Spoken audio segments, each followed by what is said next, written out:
Good afternoon, everyone. It is 5 o'clock, and at this time I'll call the pre-council meeting for the Perry City Council for Tuesday, May the 19th, 2026 to order. We do have a quorum.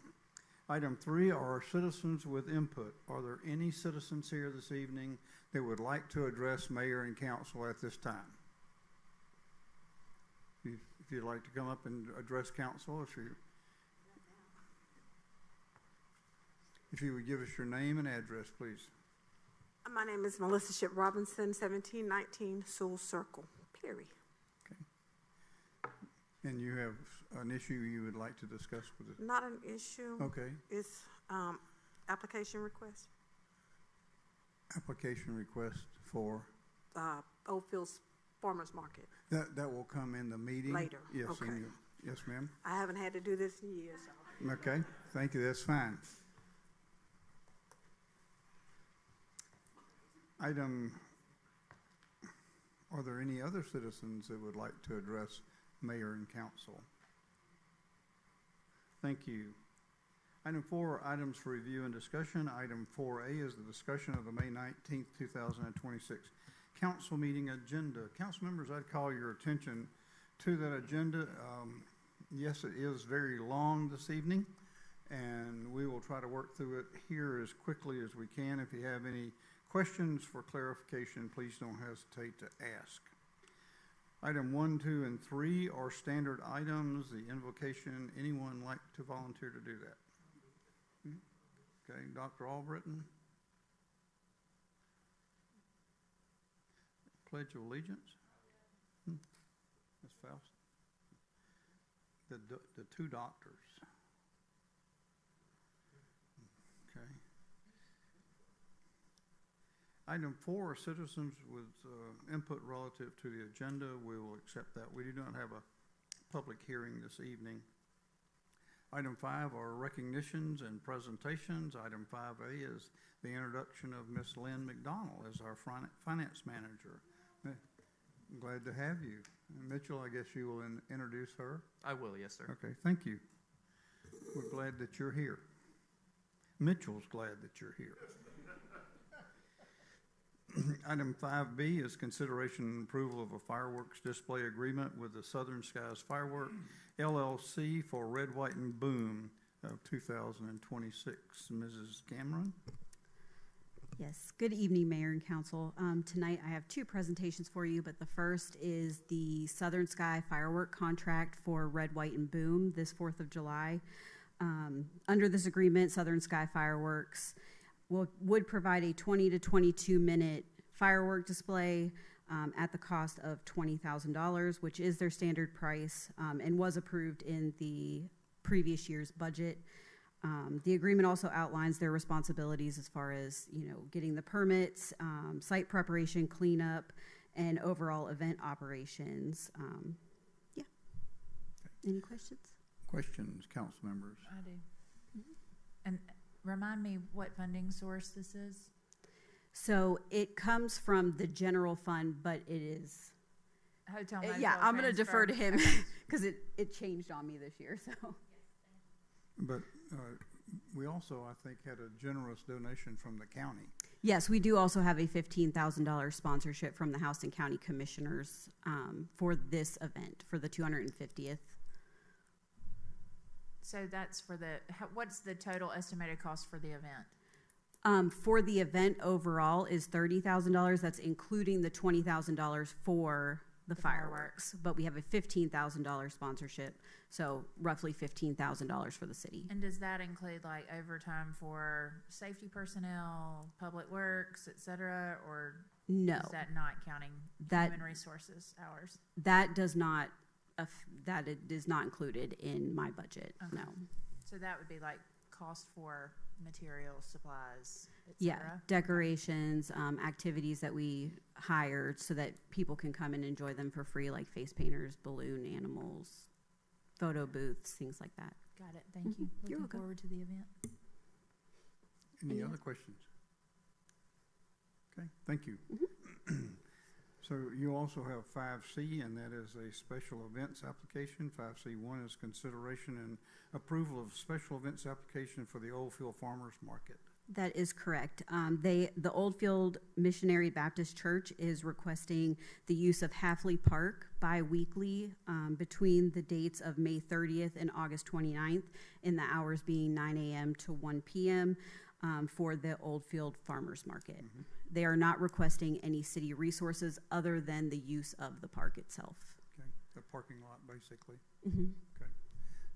Does your guest want to speak earlier? I mean, does she want to speak when we have the citizens with input? She really didn't want to speak. She was just here to answer questions. Okay. So I explained to her that if you did have questions, that I would defer to her since she is the event organizer. Do you want to say anything? Yeah. Okay. I just want to make sure the roles everybody has Yes. here this evening, so I get it. say that the dates have changed, because of our pastor's, time restraint. It'll be June 6th, June 20th, July 11th, July 25th, and August 8th. 5 days. I will get those from Okay, her. if you can get for those the for your pre- president, yes, for that'll the be great. presentation. Thank you. Yes. First of all, I think this is a great opportunity. We know that there are food scarcity concerns in that area, and this brings a lot of fresh fruits, vegetables, all kinds of things. I think it's a great partnership that we are doing to allow them to use the park. And it's really a neat market. If you've never been, I really encourage you to go. So mark those dates down. Okay. Mayor, I have an item too on that. In reviewing the application that you all submitted, I know you weren't asking for any city resources, and I believe I saw in there where the restroom facilities would actually be at Oldfield Baptist Church. Honestly, I don't see the need for that. That can be quite a dangerous road. I don't necessarily want folks crossing and stuff just to have to use the restroom. So I would actually ask that we allow the public restrooms that are there at the park to be open for this event as well. That would be a logical request. They used those last year, so that would, I think, be a much safer situation for the farmers market. So, other questions or comments? Just a comment, sir. To echo Dr. Faust's comments, I applaud this effort. That area, I would go so far as to say that's in a food desert area, and to have access to fresh, healthy food for those who may not have the means to drive to one of the other grocery stores in town is this will be a godsend for them. I used to work at Piggly Wiggly, and and then it was, I think, Harvey's, and then maybe Winn-Dixie.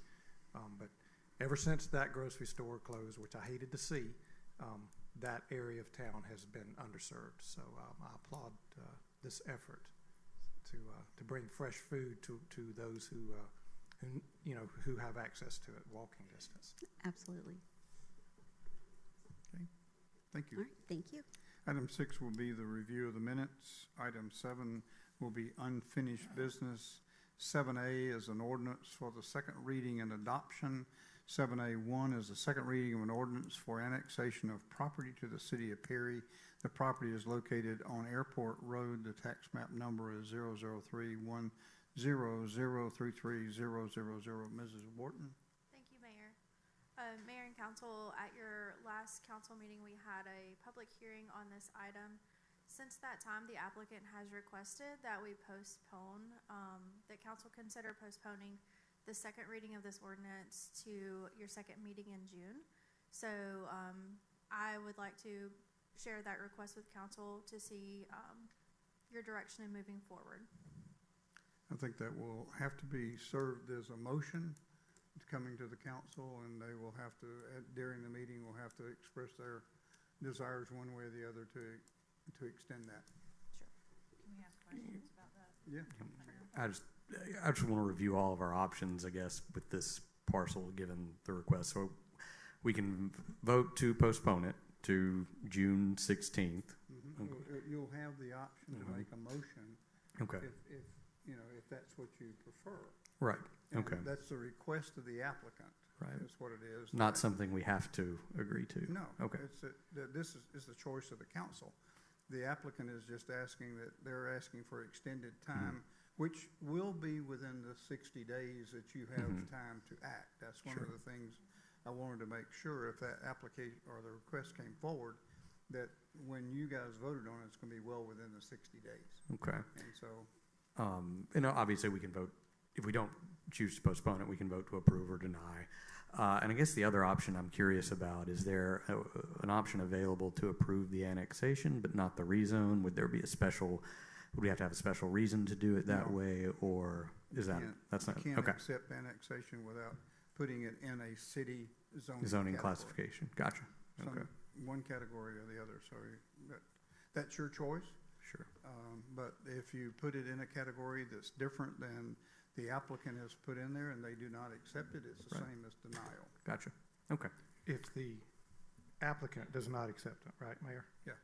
Okay, so, okay. I guess there'll be more discussion on this, Ms. Newby, during the meeting.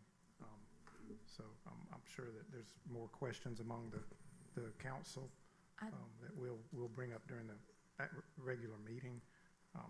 So, My main question at this point, Ms. Wharton, maybe you, I don't know if this is a question you would have the answer to, but with the extended time request, I assume that means they're going back to the drawing board on a couple of things to make some revisions to their original application. Would their original application still be requesting our townhome?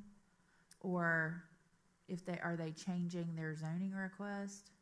Right, yes, I can provide some clarification on that question. So, it's my understanding their request would continue to be for townhomes. They were just looking for the time extension to be able to provide more support and documentation for that request after some of the questions that came up at the public hearing. So, not sure the details of what those additional items may be. Could be, renderings, an updated site plan, I don't know, nothing has been submitted Right, to me. right. Yes. Okay. Mhm. But they would not be beholden to that site plan, is that correct? That's correct. So, Right. any future development would have to go through our development process. So, the decision on whether to annex and zone into one zoning district or another, is separate from any proposed plan. We just like to see that as a concept. Ms. Horton, correct me if I'm wrong, the only decision we're making is what we're going to zone that as, not approving a concept. That's correct. So any future plat or, development proposals would have to go through the planning commission for plat approval and then through the development process to ensure compliance with all of our development regulations. Which could be totally different than what they present to us in this hearing. It could be. The only thing consistent would be that it would have to be for townhomes. It would have to be townhomes, that's the only thing. So I just want to make sure that we're not approving the site plan. That's correct. That would be at the planning commission. Okay. Mayor, the only thing I would add is we don't know what the applicant is going to propose, or should it be postponed. To your point, no, you're not approving a site plan, but they could agree to limit themselves in density, in which case that would be a condition of the rezoning. For example, if the parcel itself would allow 100 townhomes, but they request for rezoning to RTH, but to limit the density to only develop 80 townhomes, well, then that would be a condition on that rezoning.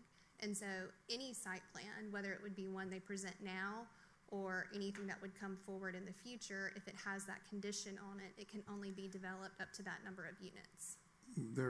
We can place what conditions we want on that. I mean, we went through that with Berkshire Apartments, where they had the right to put in 200 units plus. And we recommended that with approval, they could put no more than 75. But we also put conditions relative to wall structures and different things that the council wanted to see at that time. So that is an option of the council to place that as a condition upon approval. That's correct. And just to follow up on Mr. Jones' earlier point about approving an annexation but denying the zoning, we can't leave a property in the city unzoned, because if you don't assign a zoning classification to it and it's unzoned, then anything can go in it.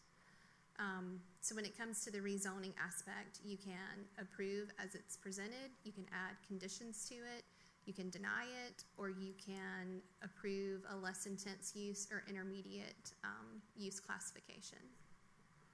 But in doing that, the applicant has to agree to those conditions, or it is, if the applicant says, no, I'm not willing to reduce the density, say. Correct. Then that is a denial. Yes, sir. Okay. So at the end of the day, we're deciding, A, do we provide the extension or not? And if we decide not to provide the extension, then we're voting tonight on annex with the rezone or not. Am I right about that? Okay. So I'm not hearing, I don't hear the option of, like, because you just said you can't vote to approve an annexation without a zoning. So if I'm hearing correctly, we cannot approve the annexation, but propose a different classification tonight. So I think that needs to be part of your bigger discussion. Like, first is going to be the request from the applicant to postpone it. Okay. If you say yes, then it's a moot point. If you say no, then it's a discussion about annexation and rezoning. And because the annexation ordinance, you do vote on it first prior to the rezoning, that's when you could have the annexation request could be conditional upon it being whatever zoning you want to propose. So that way you can approve the annexation request subject to it being whatever zoning you want to propose. Then you vote on the zoning, which would be, again, whatever zoning you propose. But back to the mayor's point, if that zoning isn't RTH or RTH with conditions that the applicant agrees to, or a less intense use that the applicant agrees to, then it would be considered denied. Thank you. Yes, sir. Okay, my concern is that he asked us, or he was stating to us that let's postpone it to see what he's gonna do. But like you said, it still gotta come back to us. Then we still gotta make the decision. So if he postponed it and it's something that he wanna change or come in compliance with what we need or what we telling him to do. So I feel that we should postpone it. You know, that's my opinion, because that's what he asked us to do. But then we're going back to our attorney. We doesn't make no decision about anything till he come back to us and say what he want to. Is not in compliance with what we want. Then that's when we got an option to say no or deny. Am I right? Yes, sir, that's correct. And to the mayor's earlier point, the city's code just provides that council has to act on an application within 60 days of the date of hearing. So their request to postpone until the second meeting of June is still within that time period for council to act. But per Ms. Wharton's comments, his request to postpone until the second meeting in June, it is her understanding, and correct me if I'm wrong, Ms. Wharton, that he may come back with a lesser density, but he's still asking for RTH. The applicant hasn't stated that he's looking at adjusting the density. He just said that he wants to provide additional information, additional details. So that could be part of his consideration, but I can't speak to that. Okay, so I'm assuming he'll be here tonight. I'm assuming. And he'll be able to address this further if we have. I would Okay. hope so. Thank Yes, sir. Actually, this would be for you. I just wanted to clarify. So if we approved an annexation and we said we will approve annexation with the zoning of R1, for instance, then the applicant would have an opportunity to veto that and say, I'm not interested. Is that correct? Correct. And it would be a moot point, dead. Yes, because that's not the zoning classification that they, as the applicant and property owner, are seeking. Correct. Okay, thank you. I just, Mr. Jones? To Mayor Pro Tem's point, if he was amenable to that, then that's, which it doesn't, well, we'll see, but if he's amenable to that, the different zoning, then we could proceed. That's up to council. Okay, thanks.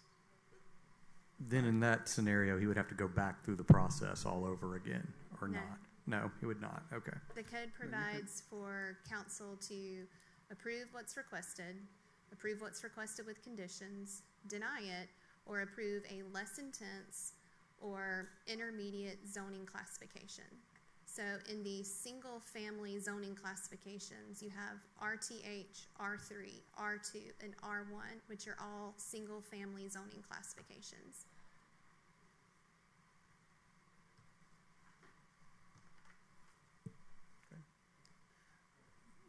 We'll go through that. You'll have an opportunity to ask questions at that point in time, but the first, I'm assuming that the first request is going to come from you for postponement till June the 12th, I think it is, 16th. Yes, sir. Then that will set the stage on whether we move forward or where you allow him to move it to the 16th. So, and then we'll go through the second reading of the rezoning as well. Item 8 will be other unfinished business, and we will go through the list there. Item 9 is new business. 9A are matters referred to the May 18th, 2026 work session and the May 19th, 2026 pre-council meeting. We had carried forward one item, and that was an amendment to fee schedule to include credit card processing and convenience fees. You're going to address that, Mr. Worthing, or is the city manager going to do that? Sure. So, Mayor and Council, I think we had a great discussion last night, and I think staff got a good point on what direction we want to head in. However, after having several conversations with staff members today, I may have been a little zealous in my timeline in being able to get that done by July 1st. Staff indicated that they would like a little more headroom to try to get that done. And also, we have the opportunity to possibly explore how to recoup more of those charges by going in a slightly different direction. So staff is asking that if you guys could table this for a little while, staff will bring it back with an additional proposal with the goal of hopefully recouping more than that $150,000, possibly up to, approaching that $495,000 that we have budgeted. So. And we'll vote on that at the regular meeting, or now. We'll ask you to just table it. Okay.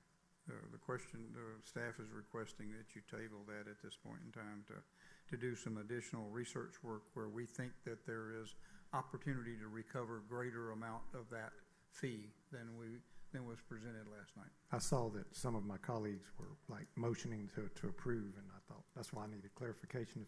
If you needed something from us now or at 6 o'clock. At the meeting. In the meeting, we'll ask. We just want to give you a heads up. Okay. Item 9B is outside agency budget hearing.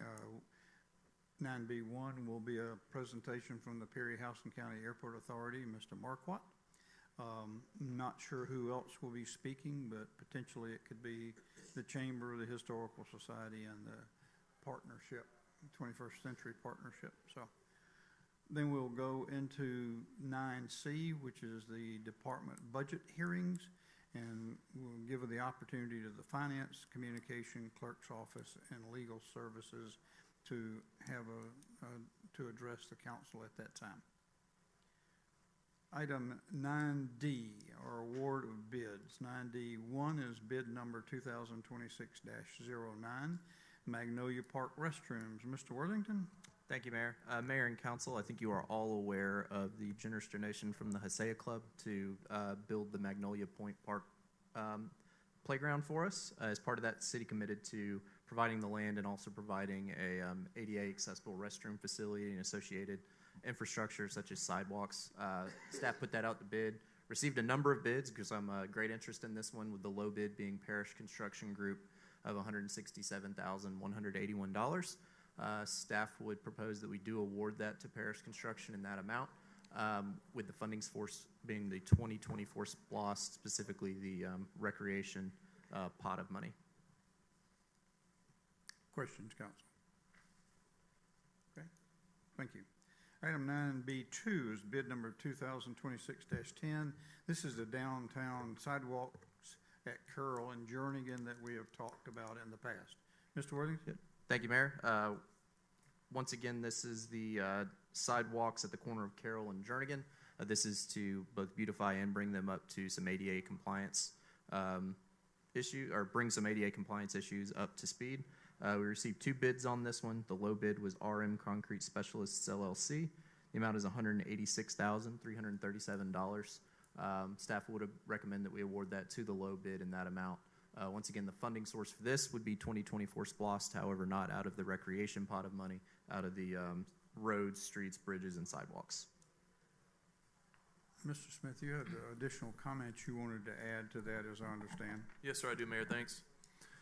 Mayor and council, in reviewing the bids that we received and looking at the totality of the project here, I would draw your attention to see the red hashed area on that photo that delineates the kind of project area where this new sidewalks are going to go in. You see how I guess that's the northern point of that hashed area. Between there and Commerce Street, there is just kind of the plain concrete sidewalk. That sidewalk's kind of all broken up, and I was looking at it, I was like, why would we leave that gap? So with your general concurrence, administration would recommend approving the bid as recommended, but also with the understanding that staff may be coming back to you with the possibility of a change order to actually complete the brick sidewalk all the way down to Commerce Street and completing that segment. Okay. Yes, sir. As many times as I drove by there, Mr. Smith, I didn't notice whether the sidewalk extends down to Commerce. Is there a sidewalk there currently? And you're talking about maybe later coming back for funding to go ahead and extend the beautification out to Commerce. Yes, yes, sir, that's correct. There's currently a concrete sidewalk. It's kind of all broken up and old. Okay. So taking the brick sidewalk down that way, and that, following up on last night's general conversation about the Jernigan Street small area plan, the city has in the past liked to match private investment with public improvements, particularly downtown, the pedestrian stuff. As you're all aware, the Feebigs, invested a significant amount in that building, and they have a very thriving business, it appears. So being able to take the sidewalk down towards them and supporting their business, I think would be a beneficial thing for us to do. Thank you. Okay, thank you. Item 9D3 is bid number 2026-11. That's the Legacy Park Monument Package. Mr. Worthington? Thank you, Mayor. Mayor and Council, happy to finally bring this bid to you guys. This is the project to move the memorial that's out here on the City Hall lawn down to Legacy Park. It also does some traffic and sidewalk improvements in that at the corner of that park, and also sets up the base for the war memorial that the Historical Society has talked to you all about. Happy to report that the estimate on this project was actually just south of $600,000 to get in the totality. However, we only received one bid, but it is only it's much less than the initial estimate at $369,231.17. Staff asks that we would award this to the low bidder, which is Triscapes LLC, in that amount of $369,231.17. Funding for this would be the recreation pot of money from the 2024 SPLOST. Questions, council? Thank you, Mr. Worthington. 9E are resolutions for consideration and adoption. 9E1 is a resolution declaring certain assets surplus. Mr. Worthington? Thank you, Mayor. This is a little bit of a housekeeping resolution. As you can see, this resolution has a much longer list than I typically bring to you all for assets that we'd like to declare surplus. 2 of them are vehicles, both of which are no longer running, and then the rest of it is essentially equipment that has long been out of service, but our accounting department has been going through our records and trying to clean up some of the older assets on the books, and discovered that these are still on there and should not be. So, Questions, council members? Resolution 9E2 is a resolution to accept right-of-way and infrastructure in Avalon, Phase 1. Ms. Wharton? Thank you, Mayor. Mayor and Council, this evening for your consideration is our standard request to accept right-of-way and infrastructure within our development. So this one has met all of our regulations and guidelines and has passed all of its inspections, and we're recommending to accept that this evening. Okay, thank you. Questions, council? Item 9E3 is a resolution extending the moratorium for 45-day additional days relative to the retail liquor package store licenses. Ms. Newby? Thank you, Mayor. We are requesting an extension so that we can further review the due process requirements to ensure that our licensing structure satisfies those. Okay, very good. Questions, council members?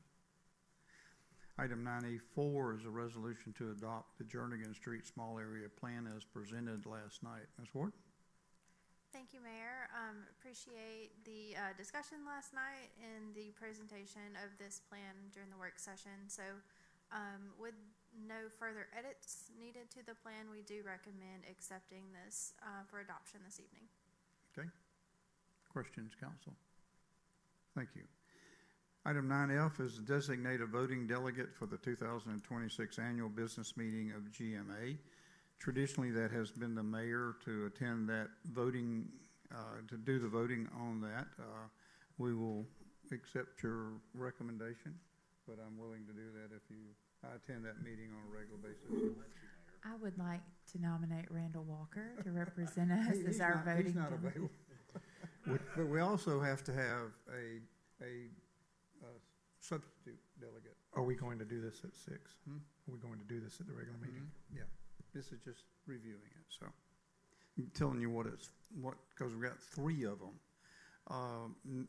The next one is 9G, and that's designating a voting delegate for the 2026 annual meeting of the membership, which is those members that are members of GMEBs, GERMA, any of those support things that GMA offers. I would recommend that we give our vote to Shelley Berryhill, given that we only participate in the GERMA program, the insurance program, and that does give us the option that he is the chairman and he has our voting proxy, unless somebody wants to get up at 8 o'clock on Sunday morning and attend this one. So you can also designate me, and I can delegate that to him if we chose. Okay. Item 9H is approval of GMA slates of District 6 officers. We've been presented a slate of officers by GMA that represents District 6, and all I need is that you are agreeable to that slate of officers that they have presented to us. Item 9H is 9I is TTI Incorporated Methane Gas Monitoring Agreement. Mr. Shoemate? This is just the monitoring agreement for the landfill site. The increase from $800 to $850 annually for that agreement. Okay. And you might want to remind people where that landfill site is. That one is down at the transfer station off of Ball Street. So Big Indian Creek Drive. Yes. Okay. Item 9J is contract with Southeastern Systems Technology, referencing the wastewater treatment facility alarm monitoring. Mr. Shoemate? This is just the monitoring agreement for the fire alarm system for the new wastewater treatment facility off of A.E. Harris Road. And our annual cost on that is $650 per year. Is that monthly? Per year. Annually, okay. Yes. Thank you. 9K is a change order number 6, the Haskell Company, referencing the wastewater treatment facility contract time extension. Mr. McMurrin? Thank you, Mayor and Council. Haskell has requested a time extension for the East Perry lift station. GWES, our owner's representative, has reviewed the request, and it is a 217-day time extension. Ultimately, from the startup, changing locations, ordering parts, and reasons for starting up and testing equipment. Staff has reviewed, recommends approval. I would like to add the note that this change order does not affect the city's ability to start the plant up, as we have a bypass mechanism in place. Any questions? Nor is there any cost associated with this change order, correct? No, in fact, there's a $2,500 deduct associated. Here. Other questions? Thank you. Thank you. Item 9L is agreement with Starlink relative to the internet service at the wastewater treatment facility. Mr. Hildebrand? Good evening, Mayor and Council. But this is just an agreement for our new wastewater plant so that we can have internet out there. That's all this is. I was just hoping to get y'all's approval. Okay. Thank you very much. Council questions relative to our internet connectivity. 9M is a GDOT study and recommendation on the intersection of Perry Parkway and Main Street. Mr. Smith? Thank you, Mayor. This is an interesting one, Council. I'm assuming you've all read the in-depth transportation study that came with this e-scribe agenda item. Yes? Scanned it. So this was a bit of a surprise. Back in March of 25, the city submitted to GDOT a request to analyze 9 intersections here in the city of Perry, one of those being the intersection of Perry Parkway and 341 Main Street. This, because it was a few weeks back, we received a response from GDOT where they had looked at that particular intersection. I'm not sure about the other ones. I'm assuming they'll be getting something to us on those as well. And they are actually recommending some changes to that intersection based on traffic volume, based on accident history, that sort of thing. I'm assuming you've been able to deduce from the analysis that they provided. Essentially, they're saying that that intersection is trending towards what they call failing, to where basically there's a lot of volume and it's not working like it's supposed to, and that they are recommending 2 things. In the near term, for basically the next 4 years, they are recommending that that intersection become an all stop. So if you're coming south or north on 341 Main Street, you would stop. And then, of course, coming on Perry Parkway into the intersection, you would stop just like you currently do. They're thinking that right now that would suffice in regards to ensuring that that intersection is safe for travel. Long term, they are looking at the construction of a roundabout at that intersection. And they're saying they would like to have that completed within 6 years. Now, in order to get this put into motion, they are requesting a support letter from the city outlining our general agreeability to move forward as has been outlined by their engineers. So that's what you have. I don't know if Mr. McMurray has anything to add to that. It would be, I guess, a fairly significant change for folks. That's a pretty, a lot of people go through there on a daily basis. But in order to ensure the safety of folks, traveling around the community, administration would recommend concurring with the GDOT recommendation and providing that letter of support. Yes, here's my question to that, Mr. Smith. Why not traffic lights? Did they provide any analysis for that or any reasoning or rationale? Mr. McMurray may be better to answer this, but I think it's just volume. There wasn't the volume there necessary for a traffic signal. It was reviewed by GDOT as putting a traffic signal there, and it was determined that the most feasible solution for now is stop due to volume and the fatalities. Engineering read through the memo. We fully support the immediate safety precautions as recommended to Robert. I'm fully in support of the immediate stop signs, absolutely. Sure. But long term, I mean, I'm thinking about all the log trucks, all the semi-trucks that come down that way, chicken trucks, et cetera, going towards Purdue. I mean, is a roundabout really the best thing for that type of traffic? I mean, my thought is no, but I mean, I admit I'm no expert, but it concerns me.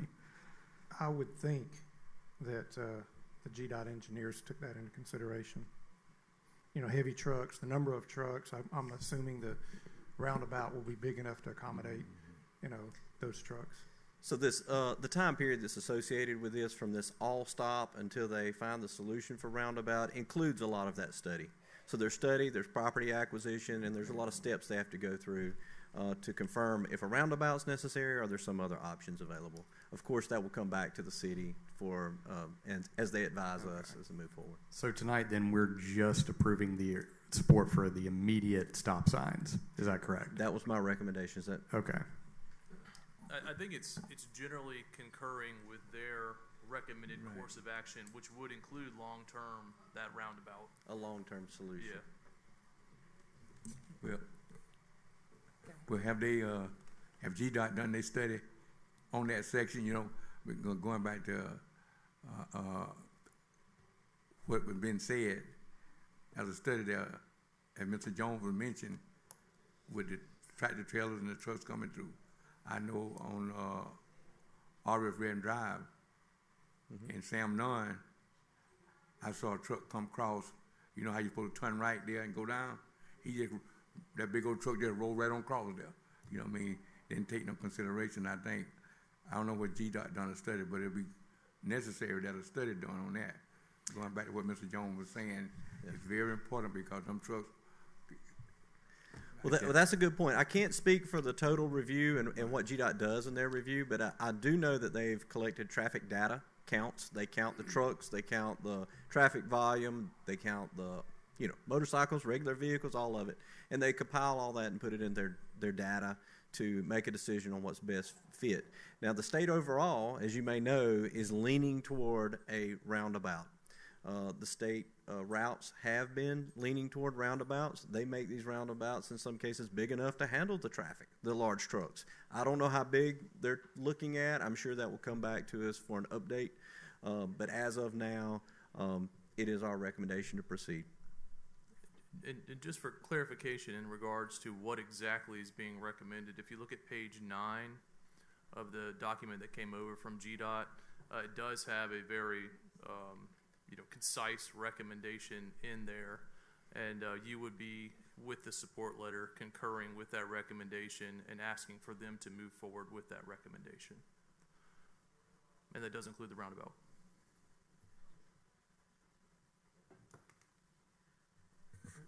And what if we do not concur as a body?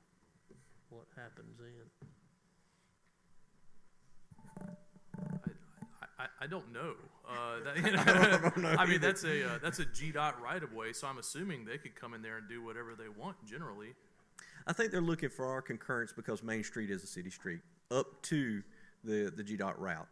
I'm sure they still have jurisdictions and safety protocols to follow, and it may come back to moving forward anyway.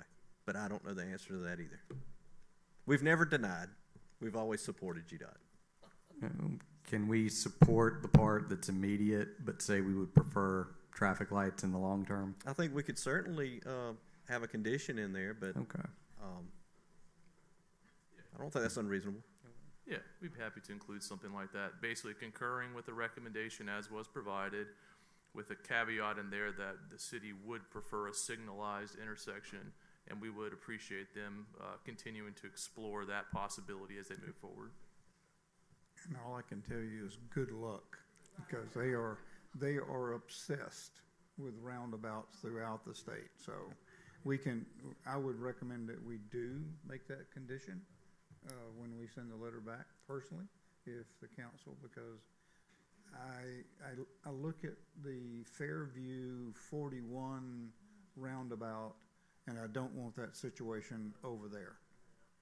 And so it's going to have to be a fairly sizable roundabout to accommodate the truck traffic that flows through there. So, okay. Thank you. Item 10, 11, 12, 13, 14, 15, and 16 are standard items. Are there any additional questions about tonight's agenda for our regular meeting? Hearing none, at this time, I'll call your attention back to the agenda. Item 5 are council member items. Dr. Fowl? Mr. Jones? Dr. Albritton? Mr. Moody? No, sir. Mayor Pro Tem? None for me. Okay. Reverend King? No, sir. Okay. Mr. Smith, do you have anything additional you'd like to add this evening? No, sir. Mr. Worthington, anything? No, sir. Okay.